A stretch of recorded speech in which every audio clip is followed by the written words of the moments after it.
And civilization as we know it has come a long way in the past 200,000 years, and has experienced a multitude of changes in that time. The human species has only existed for a mere 0.0015% of the immense 13.7 billion year age of the universe. However, humanity has conquered some of the most daunting tasks in that time period. We have come from hunting and gathering in the fields of Africa to colonizing the entire planet in a time period that is relatively a blink of an eye on the cosmic level. Some of the greatest minds to ever exist have helped push modern civilization forward and achieve goals that were once thought to be impossible. In just the past 150 years, we have gone from being stuck to the Earth's soil to landing on our closest cosmic neighbor, the Moon.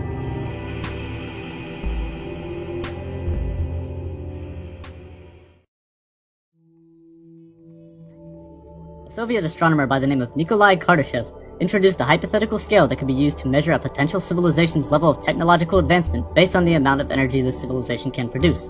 It is known today as the Kardashev scale. The scale has 3 traditional types, but many extensions and modifications to the scale have been proposed since its creation.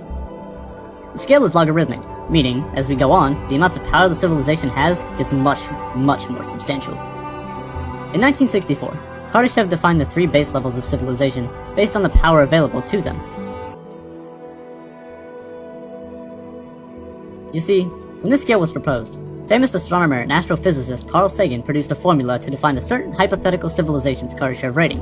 This is that formula, where K represents a hypothetical civilization's Kardashev rating, while P represents the amount of power the civilization uses in watts.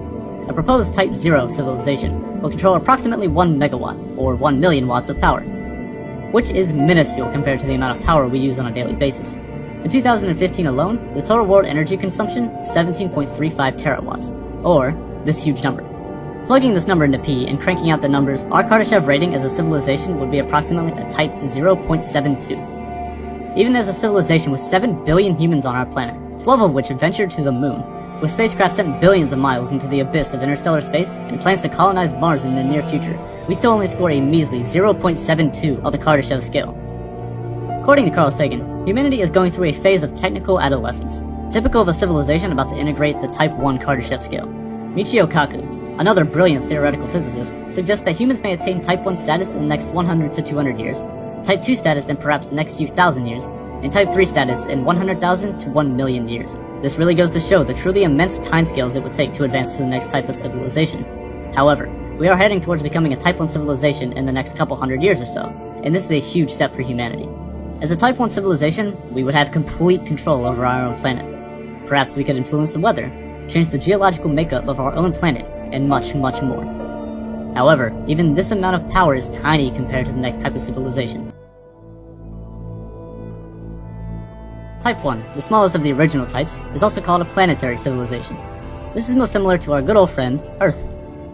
Type 1 civilizations are capable of storing and using all of the energy which reaches this planet from its host star, which, in our case, is the Sun.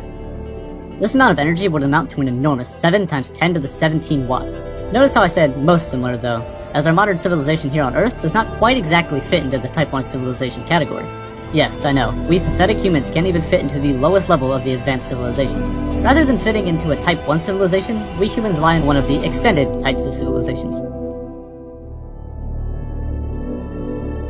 Type 2. A Type 2 civilization, also referred to as a stellar civilization, can control the total energy of its host star, and transfer the energy throughout the entire solar system. One popular hypothesized device used to harness the entire energy output of a Type 2 civilization's host star are called Dyson structures. You may have seen these before, as they are rather popular in science fiction. The name was coined by Freeman Dyson, and is essentially a system of orbiting solar power satellites. Basically, it's an insanely massive hollow sphere built around a civilization's host star to milk all of the energy from it. Another rather exotic idea to harness energy for a Type 2 civilization would be to feed a stellar mass, for example, a star, into a nearby black hole and collect the photons emitted by the accretion disk. Now, how a civilization could somehow deposit a star into a black hole is beyond me, but it is a means of energy nonetheless. A Type 2 civilization would not only build these supermassive structures, but would control and live within them. They would control every single planet in their solar system, mine all the asteroids at their leisure, and essentially do whatever they want inside their solar neighborhood. The amount of power the civilization would have is remarkable, but is nothing when compared to a Type 3 civilization. A Type 3 civilization, also referred to as a galactic civilization, can control the total energy of its entire host galaxy. The amount of power this civilization would have is truly frightening, and is sorta in the realm of science fiction, but I'll cover it anyway. You see, this civilization would function extremely similar to the way a Type 2 civilization would work. It would harness the power of stars, mine planets and asteroids, and so on, but not only for one star, but for billions of stars. A civilization such as this would use planets and solar systems like Legos, building and deconstructing planets to build up their empire elsewhere in the galaxy.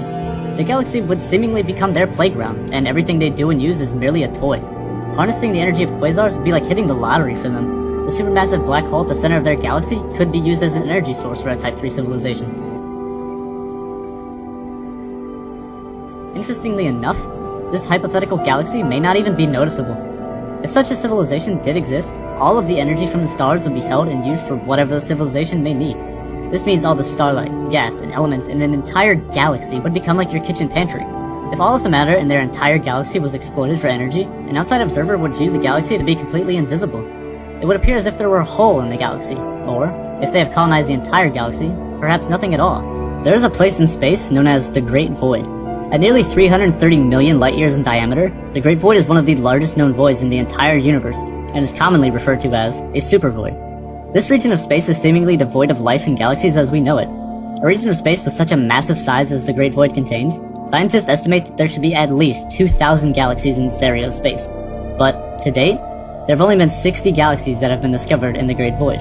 This is a mere 3% of the amount of galaxies that should occupy an area this large. So, where are they? Could it be Type 3 civilizations completely dominating an entire region of space, milking a 330 million light-year wide region for resources? Leave your thoughts in the comments below, and I'll be sure to respond to them as quickly as I can. Thanks for watching.